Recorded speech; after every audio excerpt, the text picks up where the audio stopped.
So you've had a bad experience, you've had a bad trip with cannabis. Maybe everything was going okay, and then all of a sudden a thought pops into your mind and then starts to spark a little seed of anxiety. Maybe you've hung on to that thought and it's brewed into paranoia and felt like it was going to spiral into a panic attack. And this could have come out of nowhere. You may have a perfectly fine relationship with cannabis, but then this one time just hit you out of nowhere. And now you feel like cannabis just isn't for you. But what if I told you that you are misunderstanding how to sit with cannabis, and as a result, you're missing out on the benefits of it, on the transformative nature of cannabis? There are lots of videos online on YouTube about how to have a good trip with psilocybin, with LSD, with Grandma Aya, but I wanted to make this video because I couldn't find any videos about how to have a good journey with cannabis, even though they're all part of the same plant medicine family and they all speak a similar language of ritual and reverence. There's a lot of false propaganda around cannabis. Marijuana, the burning weed with its roots in hell. And that has created a lot of stigma and shame Shame. around consuming her, which is a really hard space to navigate if you want to have a healthy relationship with this plant medicine. But you don't have to do this alone anymore. I'm going to hold your hand through this so that you can have transformative journeys with cannabis. So continue watching if you would like to learn the reasons behind why you're having a bad trip and receive some practices or some remedies on how you can have very supportive and healing and transformative journeys with cannabis instead.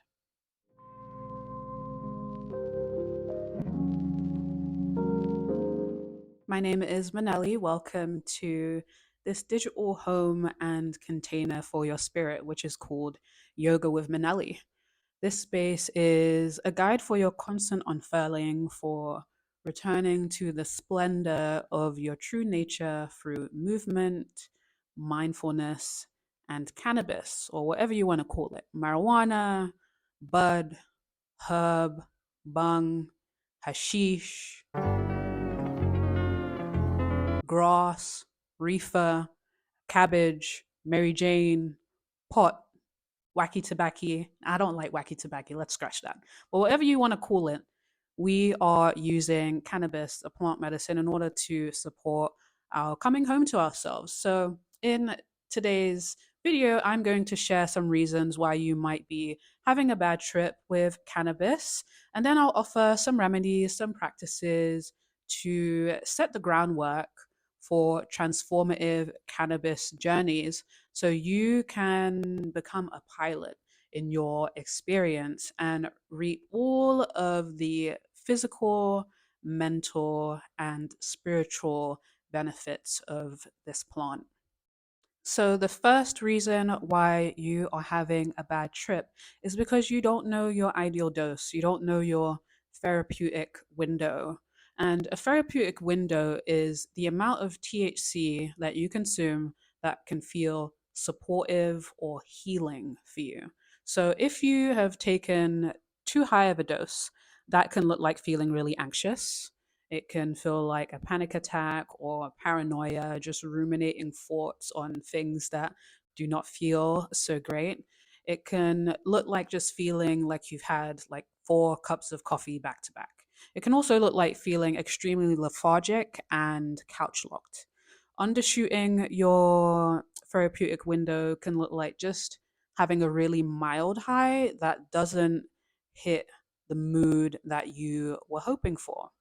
And your therapeutic window completely depends on your method of consumption, the type of cannabis you're consuming, whether it's a vape, whether it's smoke, whether it's an edible. It also depends on your overall experience with cannabis and your intention. Your therapeutic window is always changing because you are always changing. I have been working with cannabis in the ceremonial context for about 10 years now, and I always need to do check ins to just see where my baseline is because it all depends on your state of mind and your intention at the time. So, a practice that you want to adopt in order to find your ideal dose or your therapeutic window is if you're inhaling cannabis, just stick to a pipe and flower. These are going to be your best friends because if you inhale cannabis, you're going to feel your body's response almost immediately because the cannabis will be going straight to your bloodstream. This is a great way to experiment and get a good idea of how much THC your body feels healed by and supported by.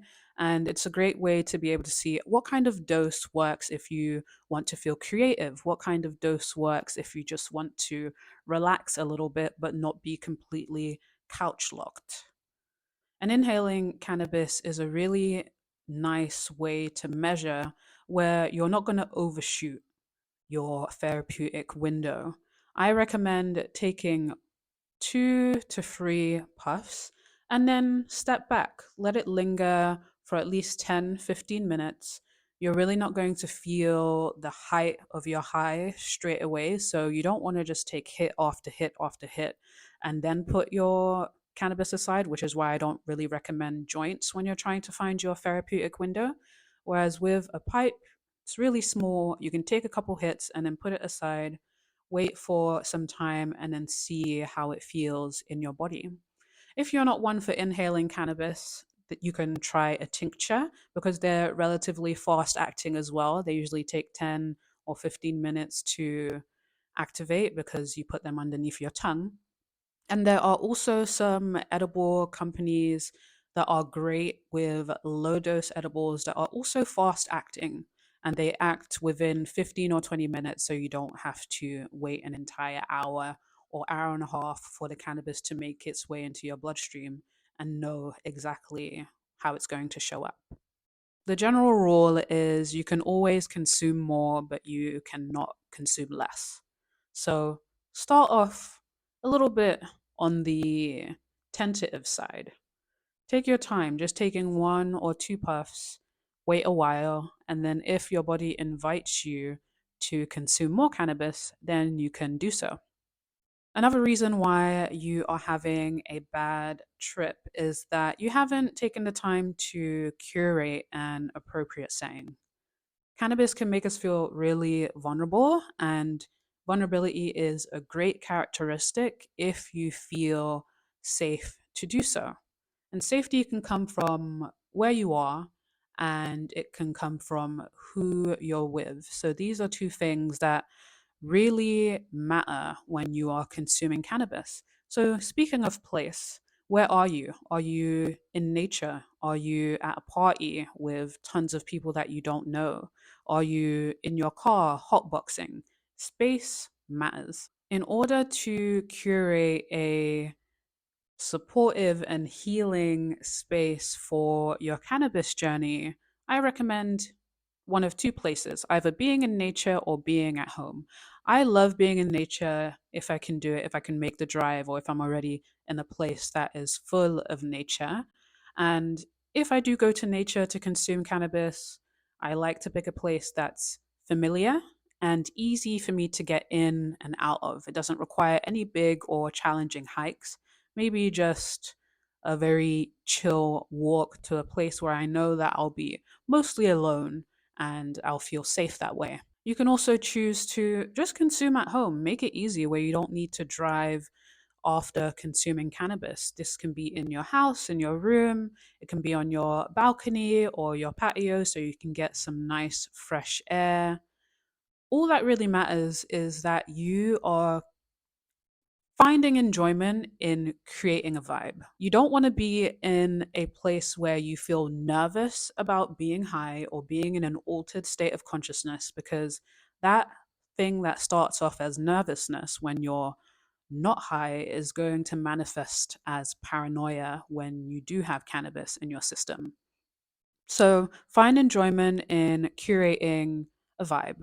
Cannabis heightens our perception to textures, to sounds, to taste, to our own emotions. So take that into account when you decide to create your vibe.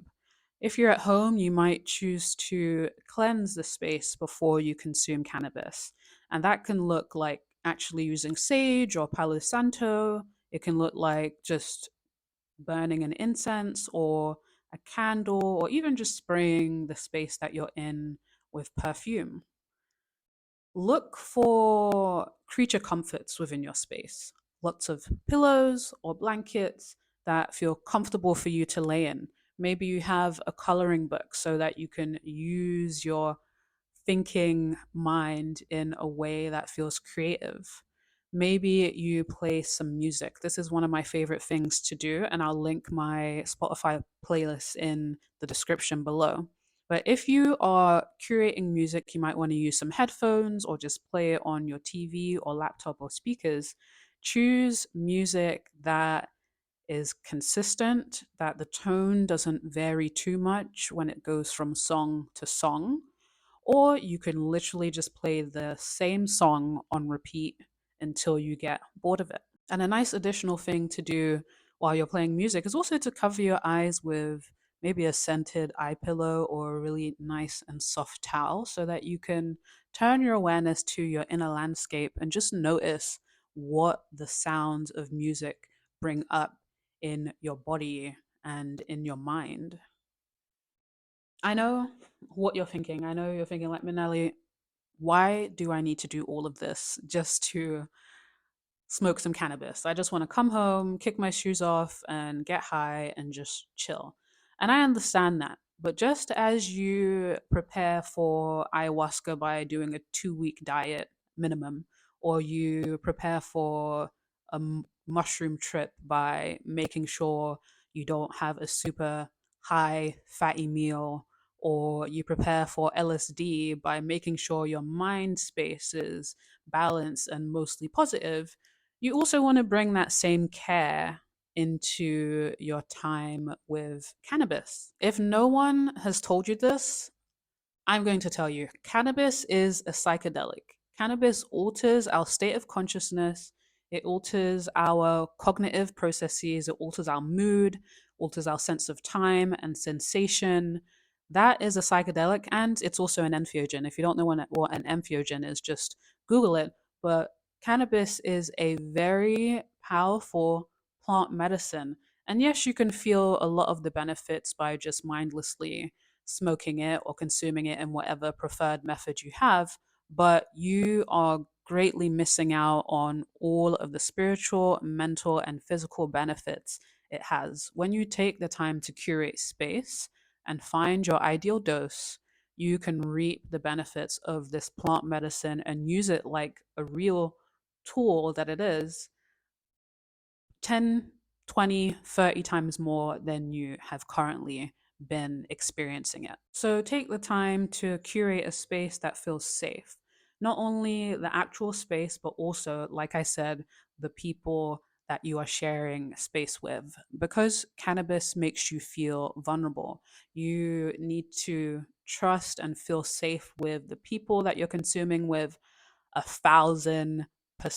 If you do not, you're leaving room for cannabis to work its way into a little tricky situation. So, cannabis is often thought of as a party drug, a drug that you go out and smoke and connect with people. And that is because cannabis is a great unifier.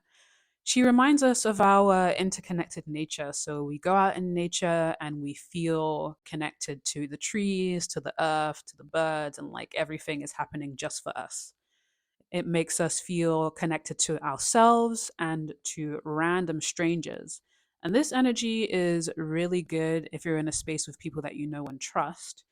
But also, there is a little room, like I mentioned, for a tricky situation because she opens us up to energies that are not our own and that may be really subtle, but then feel like a very glaring red alarm when we're under the influence of cannabis. So I honestly prefer to consume cannabis alone.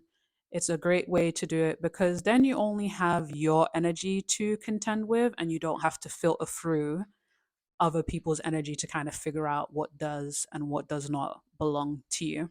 Another reason why you're having a bad trip with cannabis, and this is a big one, they're all big ones, but this is a very big one, is that you have no intention. And when you have no intention, you very likely are picking an inappropriate setting to consume cannabis, and you're very likely picking an inappropriate dose for yourself. In order to set your intention with cannabis, you need to ask yourself, why are you here? Are you here to learn from the plant? Are you here to learn something about yourself? Are you here to heal? Are you here to play? Playing is completely fine. It's nice to use medicines in order to experiment with ourselves and to experiment with the world around us, especially because cannabis can help with creativity. So, is that what you're here for? You need to have a North Star in where you want this cannabis journey to go. I try and stay away from do not phrases. I try to just guide people in what they should be doing as opposed to what they should not be doing. But I'm just going to say it. Don't consume cannabis if you don't have an intention, if you don't have a channel for this creative force to go through.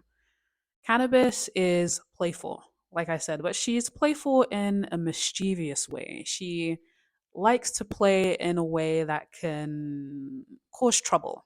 So if you don't have a North Star or a compass for your high, you're going to feel cannabis show up in your body in a way that feels uncomfortable, in a way that feels restless, in a way that's kind of searching for, like, what can I rest my awareness on that's going to stir up something in me. And that's just cannabis not having a place to go. So you need to have an intention placed right in front of you that you're like, I am consuming cannabis for X reason. And in that way, you give cannabis some guidance of where to go so that she's not just feeling restless in your body. I'm trying to think of that saying, idle hands are the devil's playground.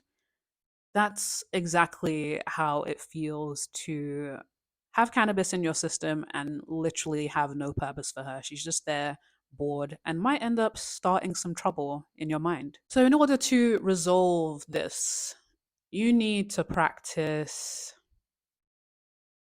putting something in front of you. So, cannabis heightens the importance of whatever you put in front of it. So maybe you put a project, a creative project in front of it. Maybe you put the intention to rest in front of it. Maybe you put the intention to meditate or to just enjoy sounds or to enjoy somebody's company in front of it. Whatever you do, just give it a North Star